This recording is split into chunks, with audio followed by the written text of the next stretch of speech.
Hello everyone, I'm back. Guess I can turn that on, sorry. So I wanted to do kind of one more video. Okay, I swear I just saw somebody. It's one of people's favorite things to do is like, oh look, there's a person trying to back out of a parking place. I'm going to stand behind him and or walk behind his car and or stand in his blind spot. But there didn't actually seem to be anybody there. Okay, so I wanted to do one more kind of video about the election, and that's going to kind of wrap up my, election discussions. The thing I wanted to talk about, the thing that I think we kind of forget when we're talking about a presidential election, the presidential election is a big deal. I mean, electing a president is a very, very big deal. We're talking somebody who's going to be the head of the executive branch of government, whose job is essentially to enforce the laws, somebody who is the commander-in-chief of the military, somebody who is the head of state. These are all really important things. However, we often lose sight of the fact that the real power is sort of concentrated with Congress. That's really where, those are the people that actually get to make the laws, and those people have a pretty large degree of power to mess with the president if they want to, and to mess with the Supreme Court, and to really call the shots. And we don't think about it because Congress is this group of, 535 some odd people, and so we kind of think, well, gee, it doesn't really matter. But in fact, I would argue it matters a good deal more than who's president. So, whatever we think of Donald Trump, whatever we think of Barack Obama or George Bush or Bill Clinton, the Congress has a lot to do with it. And every 2 years, a third of the Congress is up for re-election. Every 2 years we replace a third of the Congress. So, and a lot of times we vote for incumbents, which is fine. Obviously, whenever you're voting for a congressperson or a senator, you should vote the way that if you're happy with the person that's there, then you should vote to retain them. If not, you should vote them out. But one of the things that I would just point out is that one of the things we probably do need to do, and this kind of applies anytime there's an election, anytime there's a shift in power, we need to look at the Congress and just kind of pay attention and make sure that they're really doing their jobs, that they're really acting as the check on executive power that they're supposed to.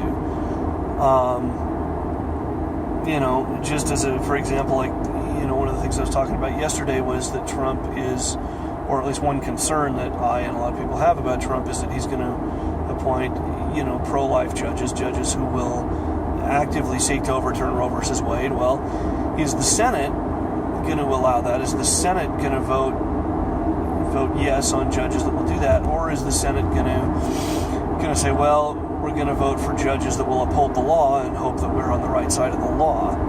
That's kind of been what has happened in the past, and I think what needs to continue to happen. So that's something we can really pay attention to in the case of the Senate.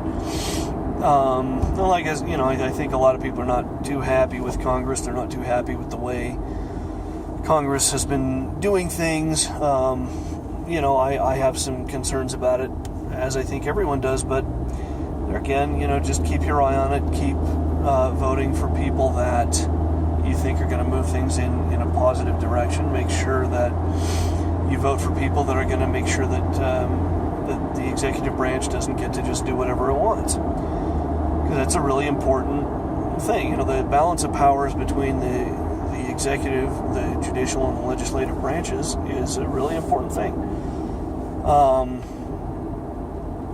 So that's kind of the thing that I think we all need to think about. If we, I remember in 2004 kind of having the same conversation with people. A lot of people were really kind of disappointed. A lot of my friends and stuff were disappointed when Bush got reelected, and I just said, well, Sorry, I'm sucking down the last of my. I have a cup of water here, and I just said, look, in another 2 years, we're gonna, replace a bunch of the Congress, so we can think about, if we want to maybe vote some more Democrats in. And Utah's always kind of status quo. Utah, we don't generally. There isn't a lot of upset. There was kind of an upset back in 2006. We kicked out one of the long-serving members of the House and our junior senator, a guy named Bob Bennett. And that had a lot to do with the Tea Party stuff going on at the time. There were these really kind of good old-fashioned conservatives that wanted a certain kind of person. And interestingly, I mean, I'm a person who always kind of thought of myself as being, somewhat left of center. But, our junior senator, Mike Lee, is somebody that I voted for back in 2000. When was it that he ran? I guess it must have been in 2010, because he just was up for, it must have been in 2010 that happened. I think I said 2006, but yeah, it had to have been 2010. And 2006, I want to say, was that when we got rid of, I can't even remember now, the guy that Chaffetz replaced. Well, Chaffetz is a whole other story. I don't know what to say about Jason Chaffetz, except to my fellow Americans, I am truly, truly, truly sorry. But, Mike Lee is somebody that I think has done a pretty good job, and obviously there's some real major places where I disagree with him, but on the places where we do agree, and on those issues, I think those are more important. The kind of, a lot of the government spying and the wiretapping and stuff, I think those are areas where I tend to agree with him, that we need to kind of rein that in a little bit, and he's made some effort to do that. So that's been a good thing, I think. And like I said, Mike Lee just got reelected, so that was a really interesting election. It's with all the nastiness around the Trump-Clinton debate. If you watch the debate between Mike Lee and Misty Snow, who was his challenger, and I remember watching that debate just thinking, God, this is what political debates should be. I mean, in fact, Lee kept referring to it not as a debate but as a discussion, and in a very real way it was. I mean, you really had two people that respected each other, that listened to each other, that didn't interrupt each other, that tried to stay under the time that they were allotted, that didn't talk over the moderator. I mean, it was just amazing to watch. And you think, oh my God, what if the presidential election had been like this? So it was nice. It was refreshing after seeing that just all the angry exchange of words and the nastiness with the presidential campaign, and then here we had two candidates running for Senate that really seemed to genuinely respect one another and behaved like grown-ups. It was really, really a nice thing to watch, and it really was one of those. I voted for Lee, but I mean, anybody who voted for Misty Snow, good for them. I think she would have been good. She certainly would have shaken things up a little bit, and she was a good candidate, good voice for the working class, to be sure. And like I said, I have a tremendous amount of respect for her and for what she accomplished, and the percentage of the vote that she managed to get, given how much she spent on the campaign. She really did manage to connect with a lot of people, and just conducted herself in the debate with absolute professionalism, and I was really impressed with her. I was really, really very impressed with her. And I just wish we could have had a presidential debate that was like that. Anyway, that's kind of, and then, I talked a little bit about Jason Chaffetz. I'm not actually in his district. I'm in Mia Love's district, which, I'm not a huge fan of her. She's okay. I voted for her opponent, but, a guy named Doug Owens, but, they're sort of, when you get to that point, it really is kind of 6 of one and half a dozen of the other. well, I guess, Mia Love is okay. I don't dislike her. I, would probably rather Owens had won, but, she'll be fine. I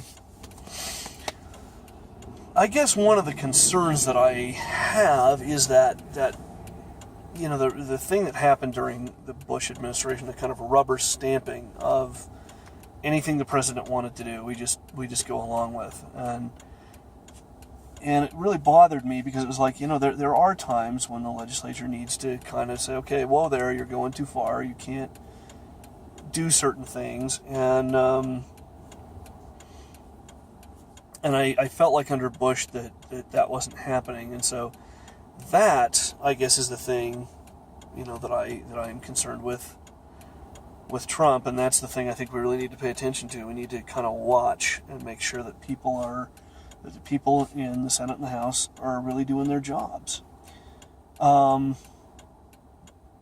There tends to be, and I think maybe this is going away a little bit. I mean, we saw some of that in the primaries, and the groupthink mentality in the Republican Party, I think, really is kind of starting to go away. That people are really starting. That's part of what the Tea Party, I think, was about. They were kind of there was this element of the right wing kind of getting frustrated with the idea that we just have these two political parties and there's really no difference between the two of them, and they kind of wanted a party that really was going to rein in federal power and rein in spending, and hopefully if that is a movement that continues, then we may see some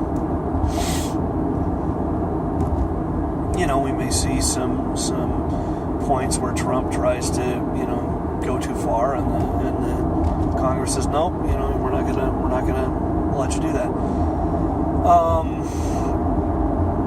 One of the things I remember saying before the election, I really did think, Trump is going to just do whatever he wants, and the Senate and the House aren't going to like that. And I remember saying, I said, well, I think he'll be impeached within a year. But already, the way he's talking sort of post-campaign, the way that he really does seem to be reining it in. He's almost more, it's like he suddenly grew up really fast, and he sort of had that moment of like, oh my God, I really am going to be president. So maybe, I think maybe he gets it, and hopefully I think he's hitting the books, he's doing his homework, he's kind of finding out, if I want to do certain things, here's who I'm going to have to go through in order to do it. At least that's kind of my hope, and like I said, if it doesn't happen, I think there's a possibility that the Congress will finally just get fed up and impeach him. I don't necessarily hope for that. I mean, an impeachment is never, we kind of went through that with Clinton, and he was ultimately acquitted, of course, but just that whole thing, it just really left a bad taste in everyone's mouth, I think, and whichever side of that you were on, again, it was just like, it was really divisive, it was really unpleasant, and so I hope we don't have to go through that again.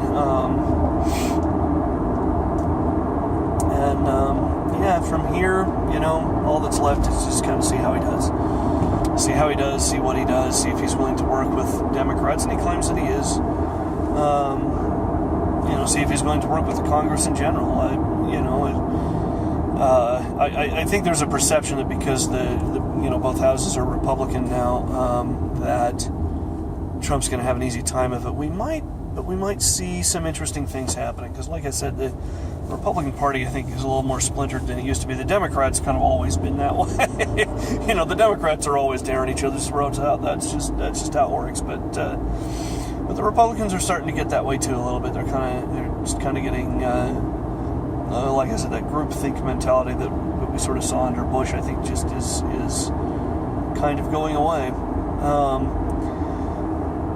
And certainly Trump is putting people around him in power, people with lots of experience around him, so they'll be, advisors, people who know how to get things done. Some of them are, interesting people that I, of course, have concerns about. You probably get tired of hearing me say that, but I do, and I think a lot of people do, and we're just going to have to see. That's what it keeps boiling down to. I think most of these videos that I've made just keep sort of boiling down to that point, that we're going to have to just wait and see. We're going to have to see what the situation ultimately is. We're going to have to let this thing play out. That's one of the hardest things, I think, about living in a democracy, is it doesn't always go the way we think or the way we want. And there's this horrible way in which we very often have to just let things play out. Democracy, representative democracy, as much as it's kind of been a trend that's, really caught on in the last 200 years or so, it really is an experiment, and it really did start out that way. And it's probably going to end that way, Obviously, it's an inherently flawed system. We know that. We knew that from the beginning. But I do think most people are invested in making it work, and saying, okay, sometimes really interesting stuff happens. A reality TV star may get elected to office of the president, and when that happens, we just kind of say, okay. And, I don't know. I mean, Ronald Reagan, nobody, that was not a thing. It's like in, Back to the Future, that joke about, who's president of the United States in 1985? Or Ronald Reagan. Ronald Reagan? Who's vice president? Jerry Lewis? It probably would if you went back to 1955 and said, Ronald Reagan's going to be president one day. It's like, Ronald Reagan? Really? Reagan of all people? Really? But yeah,